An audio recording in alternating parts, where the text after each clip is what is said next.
لا انت كذا. السلام عليكم. السلام عليكم. وعليكم السلام ورحمة الله وبركاته. اهلا وسهلا، حياك الله. حياك الله وبياك. شيخنا عندنا سؤال. تفضل. نعم شيخنا الكريم، في مسألة المرأة وما تكلمت عنها من أنه يجب احترامها ويجب تقديرها. نعم. ولكنني قرأت رواية حقيقة في مجمع الزوائد بأن أبو بكر عندما دخل على رسول الله في حادثة الأفك قال لرسول الله: ماذا تقول في التي قد خانتك وفضحتني؟ هل كان أبو بكر يشك في عائشة هنا؟ أما السؤال الثاني يا فضيلة الشيخ، أنه عائشة في فتح المنعم وفي شرح صحيح مسلم أنه كان يدخل عليها الشاب الأيفع وكان اقفل على الكلب الرافضي هذا، اقفل. شيعي رافضي خسيس يريد أن يطعن في عرض النبي صلى الله عليه وسلم.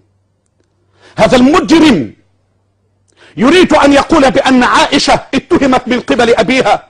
قطع الله لسانك، قطع الله لسانك ودمر بنانك وأحرق جسدك، وأرى العالمين آية فيك. أتتكلم في عرض الحبيب؟ أتتكلم في حبيبة الحبيب صلى الله عليه وسلم؟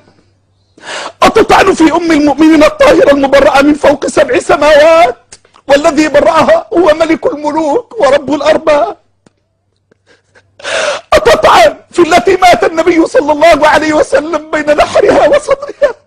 أتطعن في الطاهرة بنت الصديق رضي الله عنها وأرضاها ورضي الله عنه وأرضاه. أتطعن في التي أحبها النبي صلى الله عليه وسلم وكانت أحب امرأة إليه من النساء. أتطعن في المرأة التي نزل الوحي في حجرتها في بيتها وهي موجودة مع الحبيب صلى الله عليه وسلم. أتطعن في التي زوجها ربنا للنبي من فوق 7 سماوات. أتطعن في التي حمل صورتها جبريل يريها النبي صلى الله عليه وسلم على أنها زوجته قبل أن يتزوجها.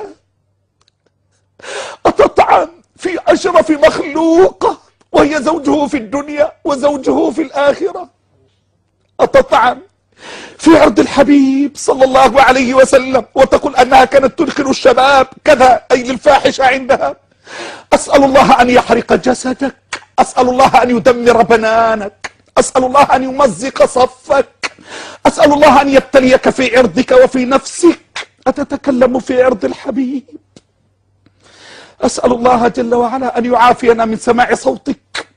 حينما يدخل خليجي رافضي لا تسمح له بحرف واحد، بحرف واحد. اللهم اغفر لنا ما سمعنا، اللهم اغفر لنا ما سمعنا.